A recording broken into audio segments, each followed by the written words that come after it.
Povo de Deus, graça e paz. Amém? Meus irmãos, privilégio imenso estar reunido com o povo de Deus para louvarmos o nosso Salvador. Muito bom estar com vocês, sempre é um privilégio que Deus tem dado a cada um de nós. Irmãos, por gentileza, abra sua Bíblia junto comigo. Carta de Paulo aos Efésios, capítulo de número 1. Carta de Paulo aos Efésios.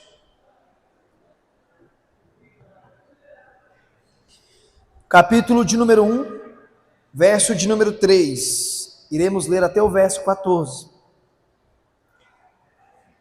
Após a leitura, é muito importante que você não feche a Bíblia. Permaneça com ela aberta, para você acompanhar a exposição. Todos localizaram, amém? Amém.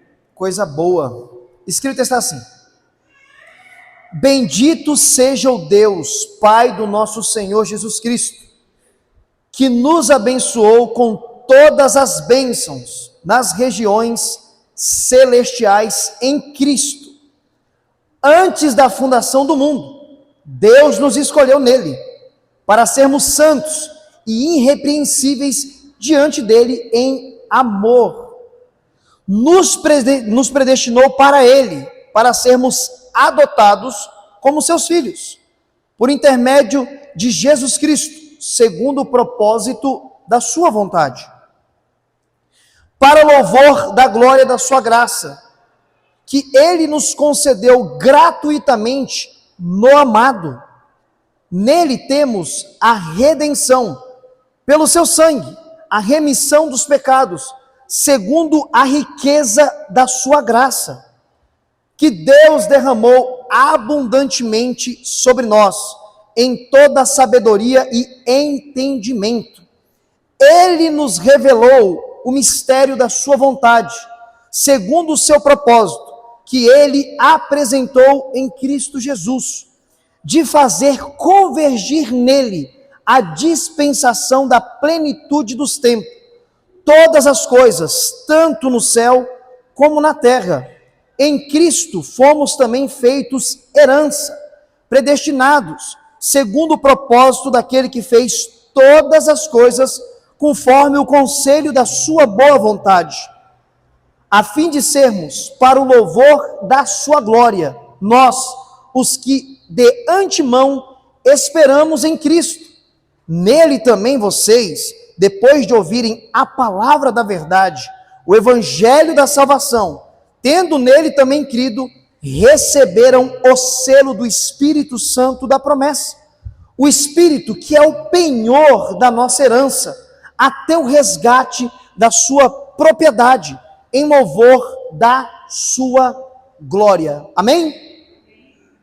Coisa boa, que texto maravilhoso que o apóstolo Paulo escreve e destina à igreja de Éfeso. Antes de entrarmos na exposição dos versos que lemos, eu gostaria de pontuar para a igreja, e isso daqui deve entrar em nossos corações, porque é uma grande verdade. Veja bem, nós vivemos em uma sociedade que mede a riqueza pelo que se tem, bons carros, casas, dinheiro, mas a verdadeira riqueza é uma família. E esta família precisa estar em Cristo Jesus. Por quê?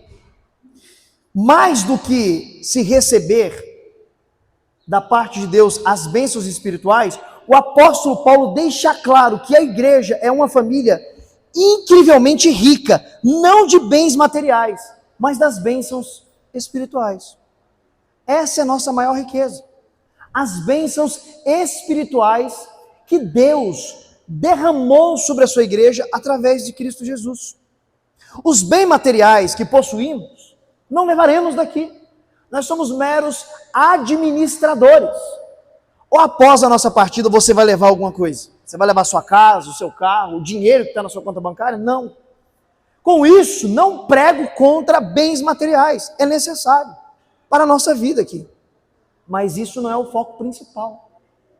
Esses dias atrás, eu respondi na internet uma pergunta sobre a teologia da prosperidade. Isso aqui tem que ser um ponto passivo para a igreja de Deus. Cristo não morreu para fazer ninguém rico. Ele morreu para salvar a sua vida, para salvar a sua alma da perdição eterna. Meus irmãos, igreja de Éfeso recebe essa carta extraordinária. Esta igreja, ela estava sitiada nos dias do apóstolo Paulo, na antiga Ásia Menor, hoje conhecida como a atual Turquia. Apóstolo Paulo, por volta do ano 50, 52, na sua segunda viagem missionária, que está descrita em Atos dos Apóstolos, capítulo de número 18, ele passa pela cidade de Éfeso. E ele deixa naquela cidade um casal missionário, Priscila e Áquila. E estes dois dão início, junto com o apóstolo Paulo, à igreja na cidade de Éfeso. Algum tempo depois, na sua terceira viagem missionária, que está descrita em Atos dos Apóstolos, capítulo 19, apóstolo Paulo, ele se estabelece por 3 anos nessa cidade, ali ensinando e apregoando o evangelho do reino de Deus. Nasce uma igreja cristocêntrica. Aproximadamente 10 anos depois da fundação dessa igreja, por volta do ano 60 a 62 da era cristã, o apóstolo Paulo está enfrentando a sua primeira prisão em Roma. E dali ele escreve essa carta. O mais curioso é que essa carta, diferente das outras cartas, ela é uma carta circular. Ela não vai tratar problemas específicos da cidade de Éfeso, como a carta endereçada à cidade de Tessalonicenses, a carta aos Colossenses e as demais cartas do apóstolo Paulo. Ele vai tratar no capítulo 1, algo fundamental para a vida de todo cristão. E na manhã de hoje, à luz de todos os versos que lemos, eu gostaria de pensar em um tema junto com a igreja, para a pregação dessa manhã. Escolhidos, redimidos e selados em Cristo Jesus. Eu fiz para a manhã de hoje 3 separações ou 3 pontuações dentro dos versos que lemos, do verso 3 ao verso de número 14. A primeira sessão, que vai do verso de número 3 ao verso de número 6, eu gostaria de pensar com vocês sobre a escolha do Pai. A escolha do Pai. No verso de número 3, se você analisar aí, você vai ver que Paulo, ele está trazendo a doxoloxia. O que é isso? Uma exaltação a Deus. Ele está glorificando e exaltando o nome do Pai Todo-Poderoso. Fica muito óbvio que Deus, através de Cristo Jesus, Ele nos abençoou nas regiões celestiais. Isso está muito ligado ao mundo espiritual, às bênçãos que recebemos. E essas bênçãos estão sobre nós porque Cristo, o nosso substituto, morreu no nosso lugar, para que possássemos receber a salvação da nossa alma e a eleição que vem em Cristo Jesus. No verso de número 4, o texto ele é claro: fomos escolhidos antes da fundação do mundo, e isso não é por mérito.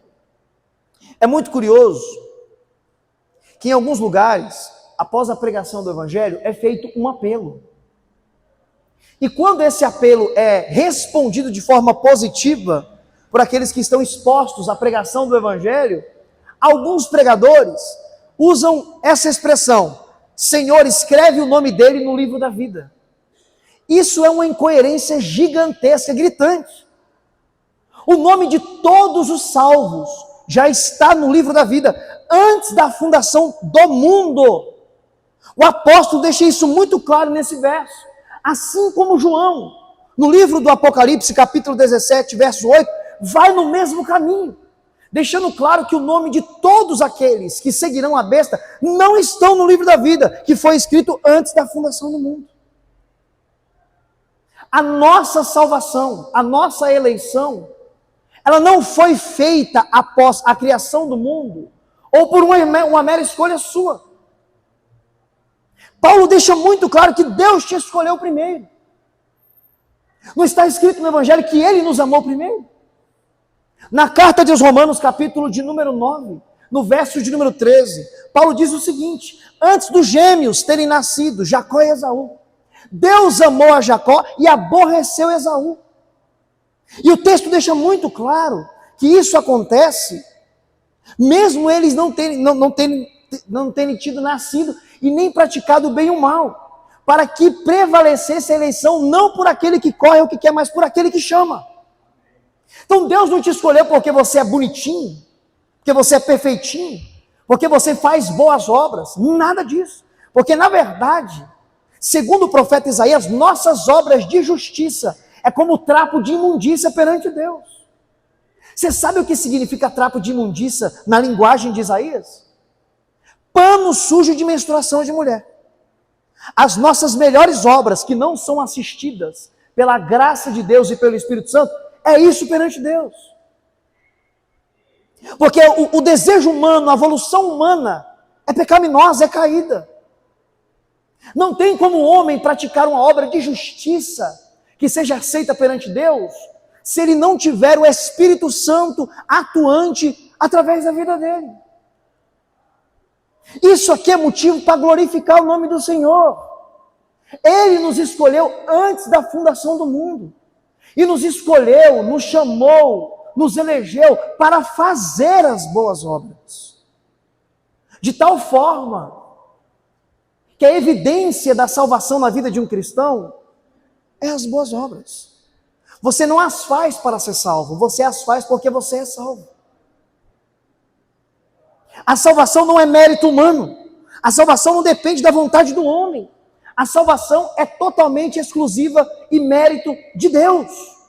É Ele que chama, é Ele que separa, é Ele que justifica, é Ele que santifica, e é Ele que sustenta fiel o cristão até o fim. Eu sempre costumo ensinar para aqueles que têm dúvida da segurança da salvação. Porque tem pessoas que são assim. Tem pessoas que acordam no céu e vão dormir no inferno. Mas como assim? Porque ela acorda bem, está tranquila, mas aí ao longo do dia acaba dando uma deslizada, peca, erra, transgride e acha que perdeu a salvação. Não é mais salvo. Acorda salvo e dorme não salvo. Meus irmãos, a segurança da nossa salvação está nas mãos de Cristo Jesus. É Ele que te sustenta fiel até o fim. Ele nos diz no Evangelho de João que as ovelhas dele estão nas mãos e ninguém consegue arrebatá-las. Ninguém tem o poder de ir nas mãos de Jesus Cristo e arrancar você de lá. Nem o diabo, nem principado, nem potestade. Você está seguro nas mãos de Cristo Jesus. O mesmo apóstolo escreve, ele diz claramente que ninguém pode te separar do amor de Cristo Jesus. Nem a altura, nem a profundidade, nem principados e nem potestades. A salvação é um presente que Deus dá ao homem. E Ele que dá esse presente, Ele é fiel para sustentar você seguro até o último dia. Não é o que Paulo escreve para os Filipenses? Aquele que começou a boa obra na sua vida, Ele é fiel para sustentar e concluir até aquele grande dia. Então tenha certeza da sua salvação, tenha segurança da sua salvação, porque muito cristão não tem a certeza da salvação. Aí eu faço uma pergunta: se você não tem certeza da sua salvação, o que você faz aqui domingo de manhã? Você está aqui perdendo o seu tempo? Se você se reúne um domingo de manhã para louvar a Deus com a igreja, com a comunidade, já é um ponto claro que você é um salvo em Cristo Jesus. Ou você acha que a sua natureza ia querer que você levantasse 7 horas da manhã, 8 horas da manhã no domingo para vir cultuar a Deus? Com esse friozinho maravilhoso? É claro que não. Se você não fosse o salvo, você está agora deitado na sua cama. Se você está aqui com a comunidade, é porque o Espírito Santo de Deus, que é o selo, o penhor da salvação, que habita em você, te conduz a vir aqui, a ter comunhão com os irmãos, a se reunir com os irmãos, a vir louvar junto com a comunidade. Meus queridos irmãos, o apóstolo começa glorificando e exaltando a Deus, porque as bênçãos que estão sobre a igreja, sobre as nossas vidas, nas regiões celestiais, que Deus nos abençoou. Na sequência, ele deixa muito claro que Deus nos escolheu. E aí tem outra briga. Mas se Deus escolheu antes da fundação do mundo, Por que alguns são escolhidos e outros não são escolhidos? Meus irmãos, após a queda de Adão e Eva, nasce um grande problema, que nós chamamos de teodiceia, a origem do mal. Todos caíram e pecaram em Adão, conforme Paulo escreve aos Romanos. Dessa grande multidão que caiu, que está perdida, que é toda a humanidade, Deus, pelo seu infinito amor e misericórdia e graça, escolheu um povo para si. Elegeu um povo para si. Porque todos era condenação eterna e inferno. É o que Paulo diz, todos estão destituídos da glória de Deus, não há um justo, não há um sequer, não há quem faça o bem. Então, de toda a multidão que caminhava longos passos para a perdição eterna, Deus elegeu e escolheu um povo para si. E esse povo é chamado de igreja. Esses são os salvos, os redimidos, os eleitos em Cristo Jesus. Apóstolo Paulo, ele nos ensina que Cristo, Deus, nos escolheu antes da fundação do mundo. No verso de número 4, aliás, no verso de número 5, nós somos predestinados para filhos por adoção através de Cristo Jesus. E aqui nós vamos desmantelar uma mentira gigantesca que o mundo diz. Todos nós somos filhos de Deus. Não! Deus só tem um filho. Jesus Cristo, primogênito. Todos nós somos recebidos na família de Deus por intermédio de Jesus Cristo como filhos por adoção. A humanidade é criatura criada por Deus. Meus irmãos, o texto sagrado diz uma grande verdade. Nós somos filhos da luz e existem os filhos das trevas. Se você não está em Cristo, você não é filho da luz, você é filho das trevas. Então todos não são filhos de Deus. Os filhos de Deus são aqueles que foram chamados por Jesus Cristo, aqueles que foram eleitos antes da fundação do mundo. Esses são filhos por adoção, os demais são filhos das trevas. É o que o texto diz e ponto final. Então essa fala é uma fala mentirosa. Todos nós somos filhos de Deus. Não! Os filhos de Deus são filhos por adoção por intermédio de Cristo Jesus. A igreja, os eleitos, os predestinados, os remidos, os justificados, os separados antes da fundação do mundo. Essa é a verdade do texto bíblico. O apóstolo Paulo, ele ainda diz, no verso de número 6, que tudo isso é para o louvor e para a glória de Deus. Por isso, que o fato de você ser um eleito em Cristo Jesus, ser um predestinado por Deus para a salvação eterna, não é para você bater no peito e arrotar, eu sou o salvão. Isso é graça, isso é misericórdia, e tudo isso é para o louvor e a glória de Deus. Não é para você se tornar um soberbo, não, isso é para fazer você de uma pessoa humilde e humilhada perante Deus, porque é um presente que nós não merecíamos. Ou você se conhecendo como você é, você acha que você era merecedor da salvação eterna? Por todas as nossas mazelas, os nossos erros e as nossas falhas, nós éramos merecedores da salvação eterna? Então isso não é para nos gloriar no sentido humano, de ser soberbo, é para a glória e o louvor do nome de Jesus Cristo e a exaltação do nosso Deus.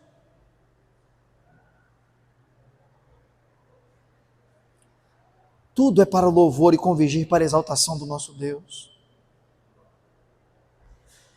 Não é um dos bordões da nossa comunidade? Que a família de Deus é para honrar e glorificar a Cristo? Não é o nosso propósito maior? Já pregamos aqui, em outra feita. Como entender esse mistério da graça de Deus, que é citado aqui nesses versos? Por algumas vezes. Eu acho que todos sabem que a palavra graça, a melhor definição é favor imerecido. É um favor que nós não merecemos. É quando Deus deixa de nos dar aquilo que merecemos, que é inferno, e nos dá aquilo que nós nunca merecemos, que é o céu de glória. Todos nós, pelos nossos delitos, merecemos o inferno. Aí vem Deus com a sua graça misericordiosa em Cristo Jesus nos tira do inferno e nos dá o que nós nunca merecemos, o céu de glória. Essa é a graça de Deus manifestada em nossas vidas. Então a primeira sessão, nós fomos escolhidos pelo Pai, antes da fundação do mundo. Fomos eleitos em Cristo Jesus, porque toda a eleição está em Cristo Jesus. E sobre esses versos, o príncipe dos pregadores Charles Spurgeon, grande pregador inglês, que pregou por volta de 1830 até 1901, ele diz o seguinte: a doutrina da eleição ela é doce para o crente. Se Deus nos escolheu, então nada poderá nos separar desse amor. Você percebe que nada pode te separar do amor de Deus e da família de Cristo Jesus? Nada consegue te separar disso. Doença, enfermidade, privações, nada, provações, tentações, nada consegue te separar desse grande amor de Deus revelado em Cristo Jesus. Isso é motivo de alegria para a igreja, de ter essa certeza, essa convicção.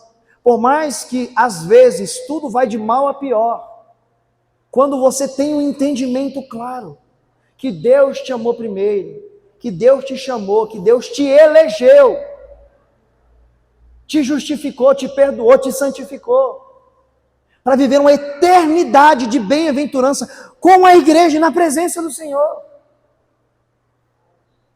Essa é a maior esperança do nosso coração, da nossa alma, da alma do nascido de Deus, que já vive as bênçãos espirituais e aguarda o porvir, que será muito melhor. Aqui nós sentimos muito pouco daquilo que está nos aguardando, nos esperando. A paz que excede todo entendimento, que governa os nossos corações nos piores momentos das nossas vidas. Isso é uma faísca de tudo que nós vamos viver na eternidade. Você já parou para pensar que o eleito em Cristo Jesus, o verdadeiro cristão que nasceu de novo, por muitas vezes ele é o único que consegue dormir sem remédio, quando tudo está de ponta cabeça? E aí as pessoas que estão de fora, olha às vezes para a provação que o crente está passando, para a dificuldade. Fala, como é que você consegue ainda conviver e ter paz? Eu já teria arrancado os cabelos, teria pulado da janela do 10º andar, mas você consegue ter paz ainda. É a paz de Cristo que excede todo o entendimento, que te dá graça para você conviver aqui, te sustenta até aquele grande dia. A primeira sessão do verso 3 ao verso de número 6, Deus nos escolheu e nos chamou para sermos santos e uma família que glorifique o nome de Jesus Cristo. Segunda sessão, a redenção no Filho, do verso 7 ao verso de número 12. Do verso 7 ao verso 8, Paulo nos mostra que a redenção é pelo sangue de Jesus Cristo. E essa redenção pelo sangue de Jesus Cristo nos traz o perdão e as plenas riquezas que há na graça em Deus e em Cristo Jesus. Todos nós sabemos que o madeiro era para nós. Nós éramos merecedores do castigo que foi imputado em Cristo Jesus. Jesus Cristo era justo, santo, irrepreensível, sem mácula, sem mancha, o Cordeiro perfeito, o nosso Cordeiro substituto. Você já parou para pensar a dimensão do que Deus fez por nós em Cristo Jesus? Ou você ainda não parou para refletir?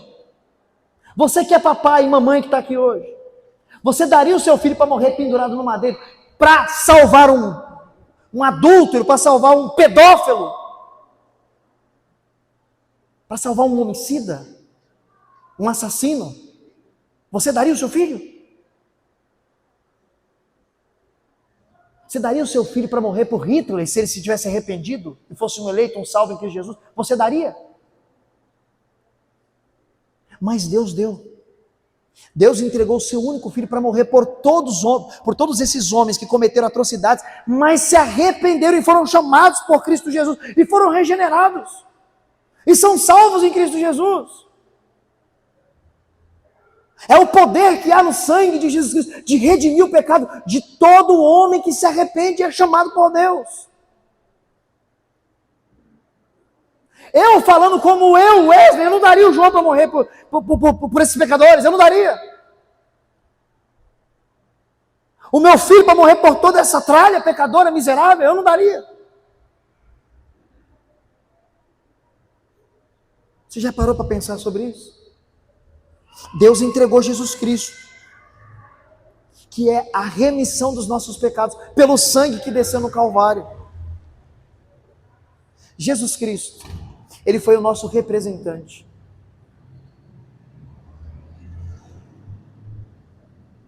No Velho Testamento, o animal era levado para morrer, para encobertar o pecado de uma família ou de um homem, enfim.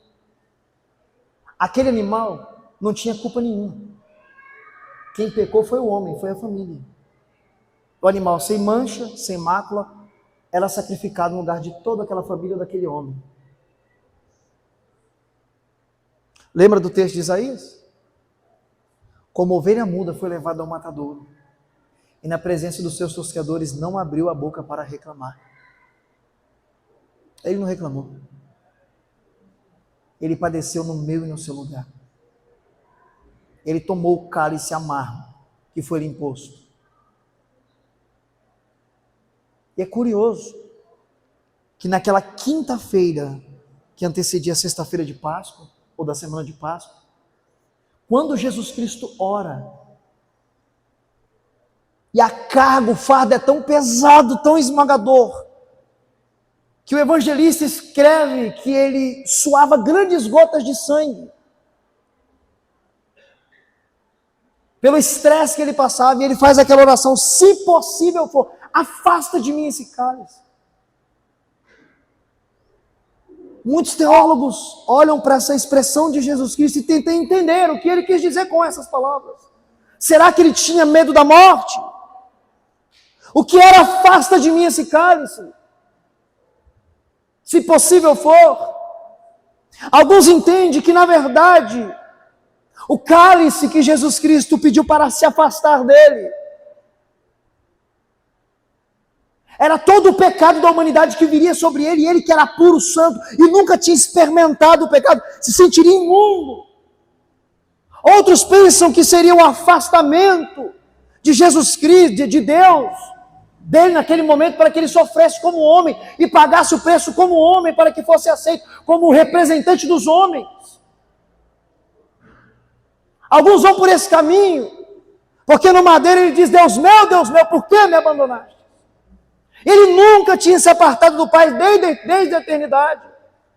Ora, não sabemos claramente o porquê Cristo fez esse pedido, essa oração. O que sabemos é que Ele foi o nosso representante, é que Ele sofreu e pagou o preço por nós. Ele é a nossa redenção. O Pai nos escolheu, o Pai nos elegeu, o Pai nos chamou para sermos uma família rica nas bênçãos espirituais, mas isso teve um preço, e o preço foi o sangue da remissão de pecados de Cristo Jesus na cruz do Calvário. Por onde obtemos o perdão? Do verso 9 ao verso de número 10, Paulo diz que isso é um mistério da vontade de Deus, revelado em Cristo Jesus, em reunir tudo nele. Meus irmãos, uma vez me fizeram uma pergunta: Deus poderia redimir a humanidade de outra forma, sem Cristo ter que morrer? Poderia. Ele é Deus. Ele faz o que Ele quer. Mas, quando você olha o sacrifício que Ele fez, e isso vem como uma bomba no seu coração, para você entender o alto preço que Ele pagou pela sua vida, faz você entender o que é amor incondicional. O amor de Deus é incondicional, Ele não vê condição em você para te amar. Você imagina se Deus tivesse que olhar para nós e achar um motivo para nos amar? Ele teria motivo para nos amar? ele encontraria motivo para nos amar? Por isso que o amor dele é ágape, é um amor incondicional. E por isso que a salvação, a eleição também é incondicional. Porque nós não temos nada e não tínhamos nada de bom para oferecer a Deus. Aqui você entende a dimensão desse amor, que você foi alcançado por Ele, você foi abraçado por Ele. É um amor que supera tudo isso.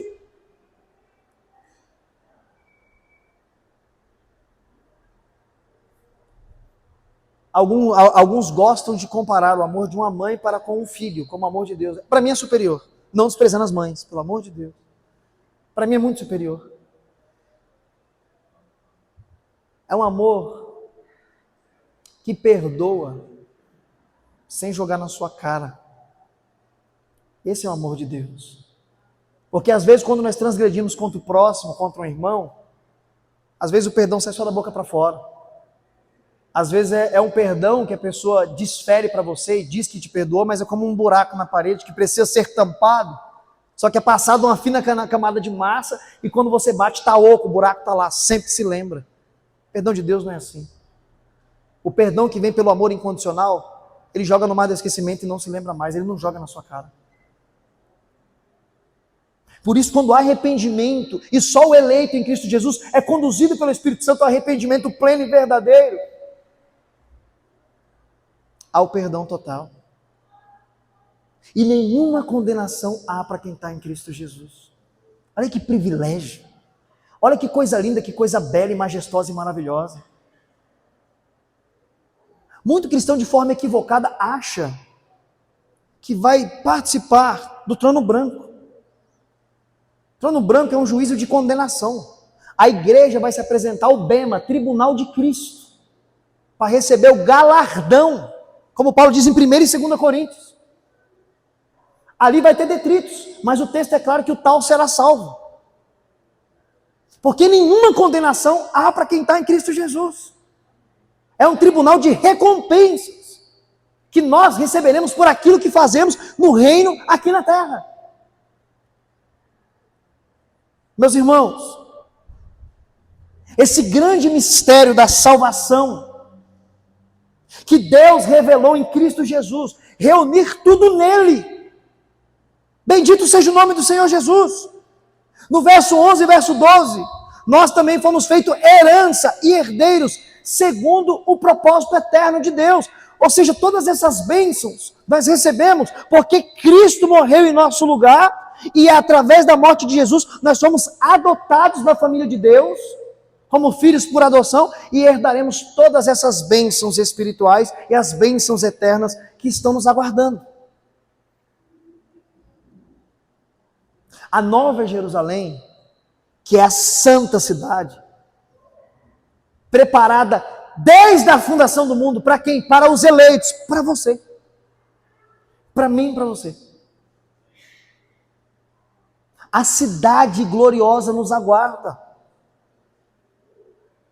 A morada de Deus com os homens nos aguarda. Esse é o ápice da nossa esperança.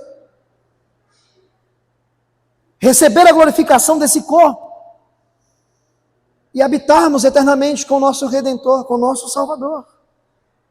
Olhando para esses versos, o pastor Martin Lloyd Jones diz o seguinte: a redenção não é apenas perdão, mas libertação do poder do pecado e do domínio de Satanás.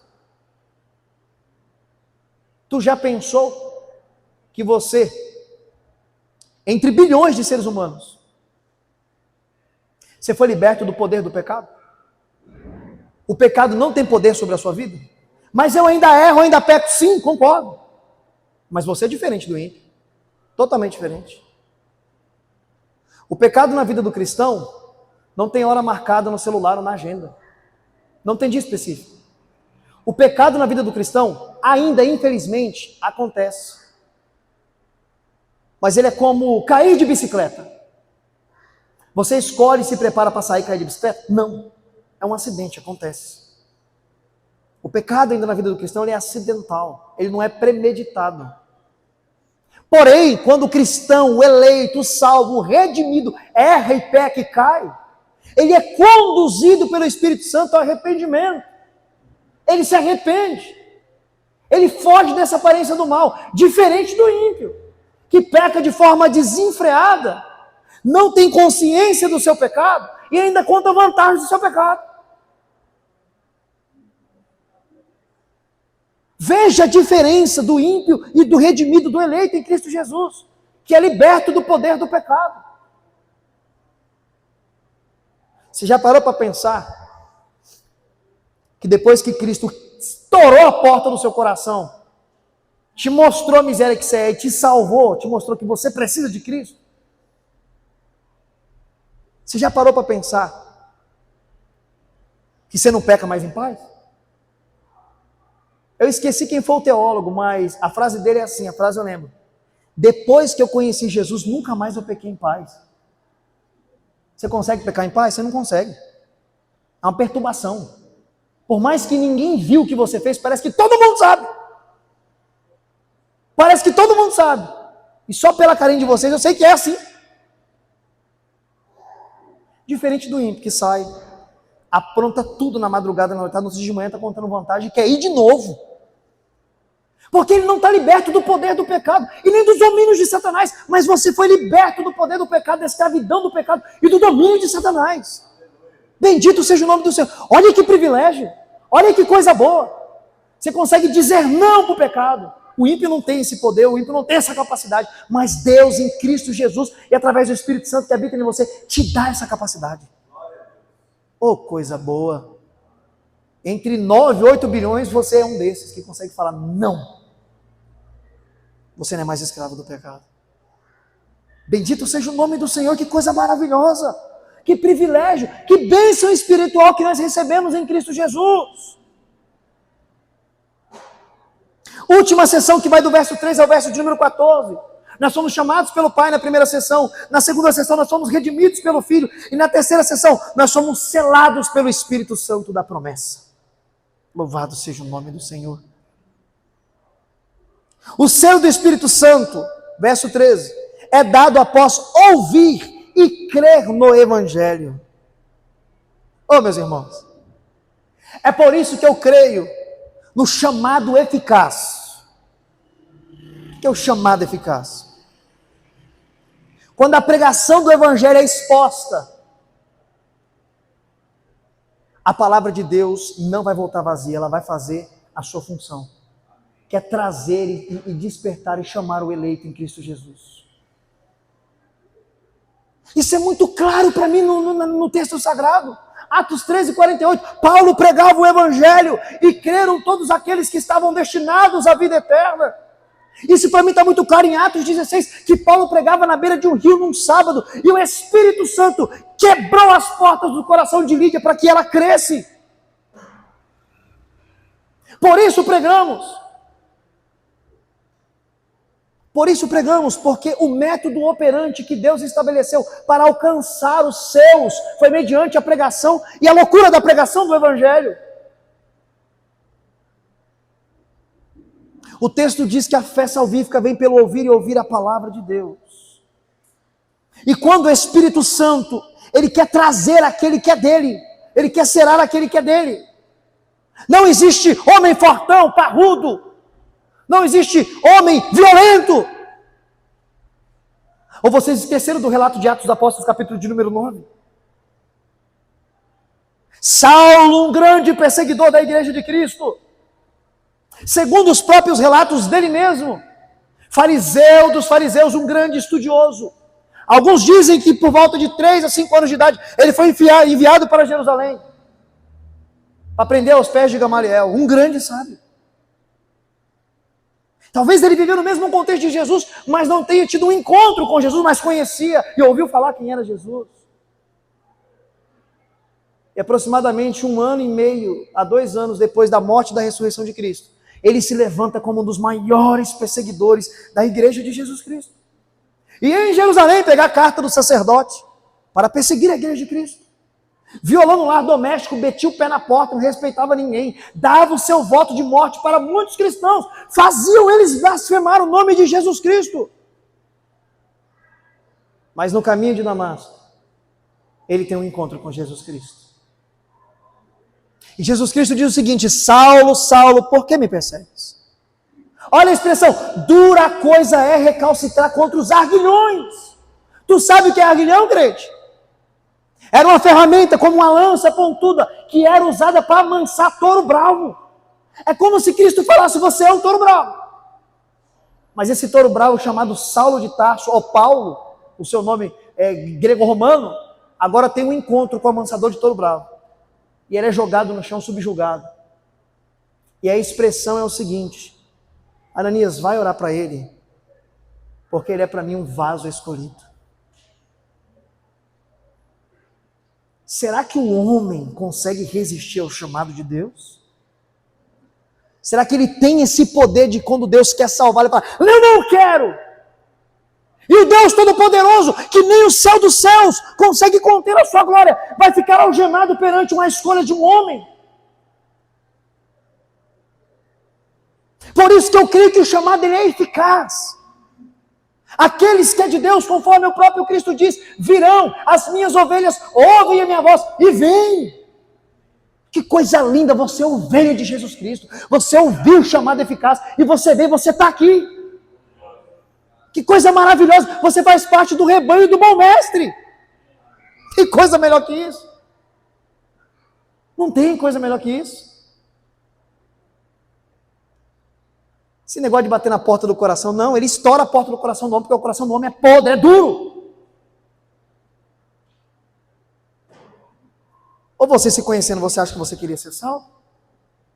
Olha para a tua vida aí, como é que era, se você queria Deus. Eu falo por mim, eu nunca imaginei que eu seria cristão. Cachaceiro, drogado, dançarino das baladas de São Paulo. Se eu voltasse a 20 anos atrás, eu jamais me imaginaria no púlpito pregando o evangelho. Meu coração era duro, ruim. Mas o Espírito Santo de Deus arrebentou a porta do meu coração, mostrou um homem podre que eu sou, me humilhou e me ensinou que eu preciso de Cristo Jesus. Ele é o meu Senhor e bendito seja o nome de Deus por isso. Meus irmãos, nós recebemos no momento da conversão genuína o selo que é o Espírito Santo de Deus. E é curioso que fica um monte de crente orando ainda aí: Deus, manda um anjo aqui, manda um anjo ali, quando o próprio Deus habita no verdadeiro cristão. Você prefere um anjo ou o próprio Deus habitando em você? Eu lembro de Moisés: Moisés, vamos mandar um anjo. Não, que anjo que nada, eu quero o Senhor comigo. Se o Senhor não for, não vou, não quero um anjo não, quero o Senhor. E tem crente até hoje que não entendeu que o próprio Deus vivo, o Espírito Santo, habita dentro do verdadeiro cristão. Oh, coisa linda, irmão. Oh, coisa maravilhosa. É você passar as suas dificuldades, as suas lamúrias e entender o que Deus está dentro de você, está junto com você. Coisa maravilhosa. Aí faz sentido o Salmo 23. O Senhor é meu pastor e nada me faltará. Parece uma inverdade, não parece? Ele é seu pastor, mas às vezes te falta um monte de coisa. Mas o texto original não está assim. Oroi Adonai lo esar. O Senhor é o pastor que ele não me falta. Você pode estar doente, ele não te falta. Você pode não ter dinheiro, ele não te falta. Você pode não ter nada, é ele que não vai te faltar, porque ele habita em você, ele mora em você. O Espírito Santo da redenção, o selo do penhor. Meus irmãos, olha que curioso, no momento em que o Espírito Santo veio no teu coração e fez você entender e crer em Cristo Jesus, tudo isso daqui aconteceu num momento só. Você foi regenerado, você nasceu de novo. Você estava morto nos seus delitos, totalmente morto, então você foi regenerado. Você foi perdoado pelos seus pecados. Você foi reconciliado na família de Deus, porque você estava longe, afastado. Você era inimigo de Deus, eu era inimigo de Deus. Nós somos adotados e santificados para viver a santificação progressiva. Tudo isso aconteceu em um único momento. Anota aí, ó, regenerado, perdoado, reconciliado, adotado e santificado. E agora falta o último estágio, que é ser glorificado. Estamos aguardando o último estágio, que é ser glorificado, receber um corpo incorrupto, sem mancha e imortal. Olha que promessa maravilhosa. Além de todas essas bênçãos que nós já recebemos, ainda temos essa promessa linda e maravilhosa, de receber um corpo turbinado, zero, sem problema nenhum. Oh, Jesus, eu não vejo a hora de não ter mais dor de estômago, de não ter mais crise de asma, problema na vista, agora calvície. Eu não vejo a hora de tudo isso acabar. Todas essas dificuldades e mazelas que nós temos é momentâneas, esporádicas, irmãos. Terá o seu fim. Quando chegar o grande dia não vai existir mais nada disso. E bendito seja o nome do Senhor por isso. Mas as nossas mazelas físicas ficarão aqui. Mas terá um que por toda a eternidade levará as marcas. Os cravos continuarão nas mãos de Jesus Cristo e nos seus pés. Ele levará as marcas por toda a eternidade do que Ele fez no meu e no seu lugar, em nosso favor. Bendito seja o nome do Senhor. É para se pensar, é para se refletir. Verso de número 14. O Espírito é o penhor, a garantia da nossa herança até o dia da redenção final. Ele é a nossa segurança. Sabe o que é penhor? Você deixa uma coisa de valor e você tem que voltar para buscar. A garantia que você vai voltar é que aquilo que deixou ali, que você deixou, é muito valoroso. Vale demais. Ele é o penhor da nossa salvação. Cristo falou que foi para o Pai, mas enviaria um semelhante a Ele, que é o Consolador. Sim ou não? E enviou, que habita em nós. Ele é o penhor. Ele é a garantia que Cristo vai voltar para nos buscar. Louvado seja Deus por isso. John MacArthur, teólogo, pregador, pastor, olha para esses versos e diz o seguinte: o selo do Espírito é uma marca de propriedade, de segurança. O crente pertence a Deus e está seguro até o fim. Nós pertencemos, nós somos selados. Tem um selo sobre a minha vida e sobre a sua vida. E nós pertencemos a Deus. E é a nossa segurança da salvação eterna. Agostinho de Hipona, o grande pai apostólico, depois dos apóstolos. A presença do Espírito em nós é a antecipação da glória que está por vir.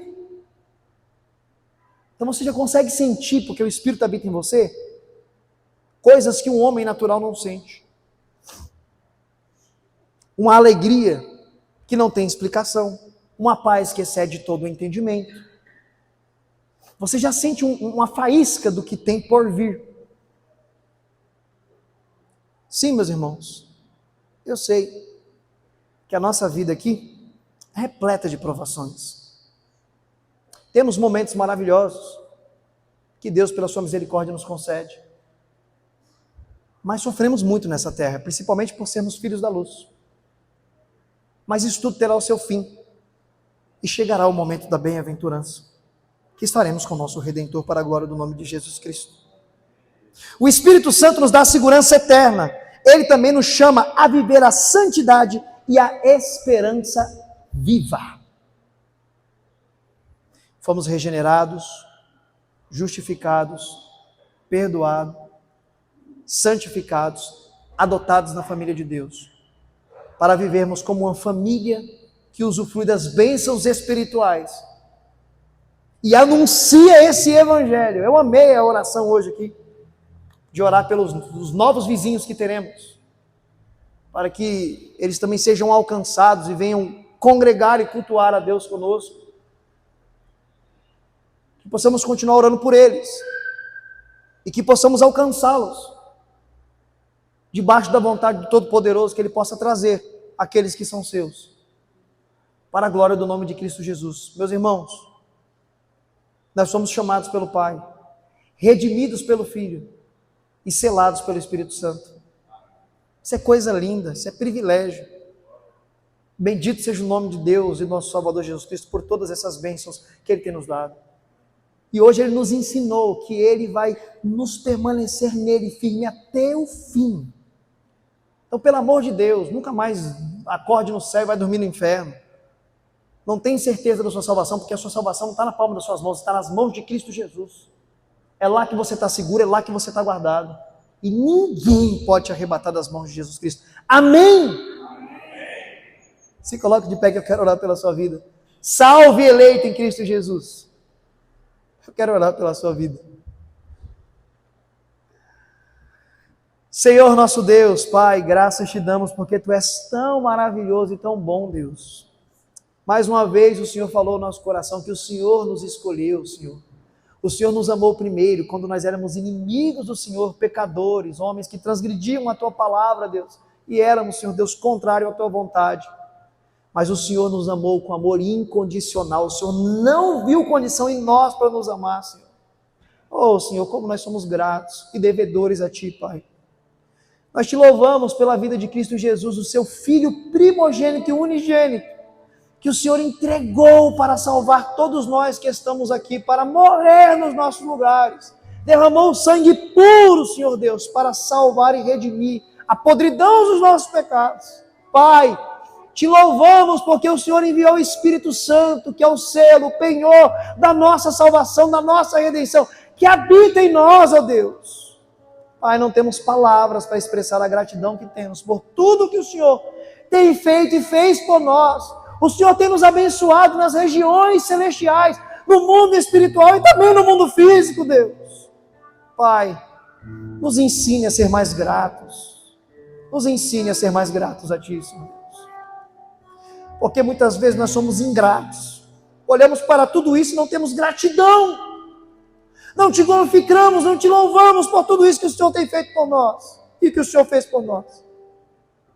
Que o Santo Espírito nos conduza ao caminho, Senhor Deus, da gratidão e de Te louvar e Te glorificar e honrar por tudo que o Senhor tem feito. Pai, eu oro pelo meu irmão, eu oro pela minha irmã, eu oro por essa família, Senhor Deus, por esses filhos. Papai, em nome de Jesus Cristo, que o Senhor continue nos abençoando com toda a sorte de bênção que o Senhor nos garantiu, que o Senhor nos conquistou e decretou e predestinou na cruz do Calvário de Cristo Jesus. Amém. Amém. Graças a Deus.